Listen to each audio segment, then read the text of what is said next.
آپ نے پہلے سوال کیا کہ جی یہ کیسے اچانک انہوں نے آفر کر دی ہے جنگ روکنے کی، تو دیکھیں ایک چیز سمجھنے کی یہ ضرورت ہے کہ یہ یو ایس کی انٹینشن ہے، اسرائیل کی انٹینشن نہیں ہے، اور اس جو کانفلکٹ یہ جو چل رہا ہے اس میں یو ایس کا اتنا کنٹرول نہیں ہے جتنا اسرائیل کا کنٹرول ہے، تو کوئی بہت زیادہ ہمیں خوش فہمی میں نہیں ہونا چاہیے مبتلا کہ یہ اگر یو ایس نے کہہ دیا تو 5 دن جنگ رکی رہے گی اور بات چیت ہوتی رہے گی۔ دوسری چیز یہ کہ یہ رسپائٹ ہے جو یو ایس کو چاہیے تھا، بہت بیڈلی نیڈڈ تھا، تو اس نے ریپلینشمنٹ کرنی ہے، اس نے کوئی ریفربشنگ کرنی ہے، تو یہ اس کے لیے بھی ضروری تھی۔ اور تیسری چیز یہ ہے کہ یعنی کہ ٹیکٹیکل ڈسپشن اس کو کہیں گے۔ جی جو لاسٹ ٹاکس ہوئی تھی ان کی فیٹ دیکھ لیجئے کیا ہوئی تھی، تو میں تو کوئی بہت زیادہ امید نہیں کرتا کہ اس دفعہ جو ٹاکس اگر پریزیڈنٹ ٹرمپ کہہ رہے ہیں اور ہو بھی رہی ہیں تو اس کا کوئی نتیجہ خیز، کوئی معنی خیز نتیجہ نکلے گا۔ اس لیے میں یہ کہہ رہا ہوں کہ دیکھیں آپ موٹیوز دیکھیں تینوں کا کہ جنگ روکنے کا کیا ہے۔ امریکہ اور اسرائیل بھی جنگ روکنا چاہتے ہیں لیکن وہ ایک رسپائٹ لینا چاہتے ہیں، وہ چاہتے ہیں کہ کچھ مہینے کے لیے یہ جنگ روک دی جائے، پھر یہ اپنے آپ کو ریپلینش کریں، ریفربش کریں،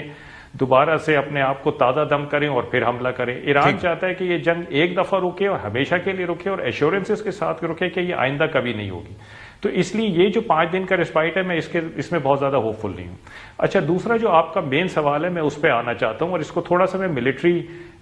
مائنڈ سیٹ کے ساتھ آپ کو بتانا چاہتا ہوں۔ دیکھیں امریکہ اور اسرائیل کی جو ٹیکنالوجی ہے، وار مشین ہے، وہ بہت سوفسٹیکیٹڈ ہے، مہنگی ہے، بڑی اچھی ہے، بہت زیادہ ہے،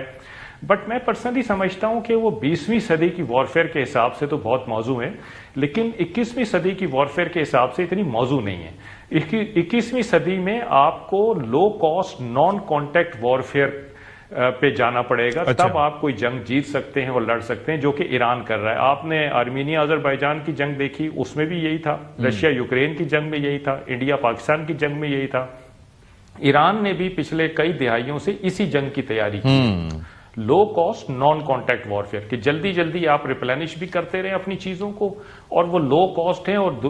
اینیمی کو زیادہ نقصان پہنچا رہی ہیں۔ تو اس لیے ایران کی جو ریزسٹنس ہے، جو ریلائنس ہے، اس نے بیسیکلی اس کی انڈیورنس بڑھائی ہے، اور اس انڈیورنس کی وجہ سے یو ایس اور اسرائیل کی ساری کیلکولیشنز خراب ہو گئی ہیں۔ آپ کو میں یہ بھی بتاتا چلوں کہ جس وقت یہ پلاننگ ہو رہی تھی اس جنگ کی، تو اس وقت یو ایس کا یہ خیال تھا کہ ہمیں 4 دن کی کیمپین کرنی چاہیے ایٹ دا موسٹ، اس سے زیادہ ہمیں ضرورت نہیں ہے، اور اسرائیل کہہ رہا تھا کہ نہیں ہمیں 2 ہفتے کی کیمپین کرنی چاہیے، کیونکہ اسرائیل کا موٹیو تھا ایران کو مکمل طور پہ تباہ کرنا۔ دونوں اندازے غلط دیکھیے نہ 4 دن ہوئے نہ 2 ہفتے ہوئے، یہ 3 ہفتے ہو گئے ہیں اس جنگ کو، اور ایران ابھی تک اپنی جگہ پہ کھڑا ہوا ہے۔ اور پھر اسٹریٹ آف ہارمز پہ اگر آپ بات کرنا چاہیں ابھی یا بعد میں، تو میں آپ کو بہت ڈیٹیل میں سمجھاؤں۔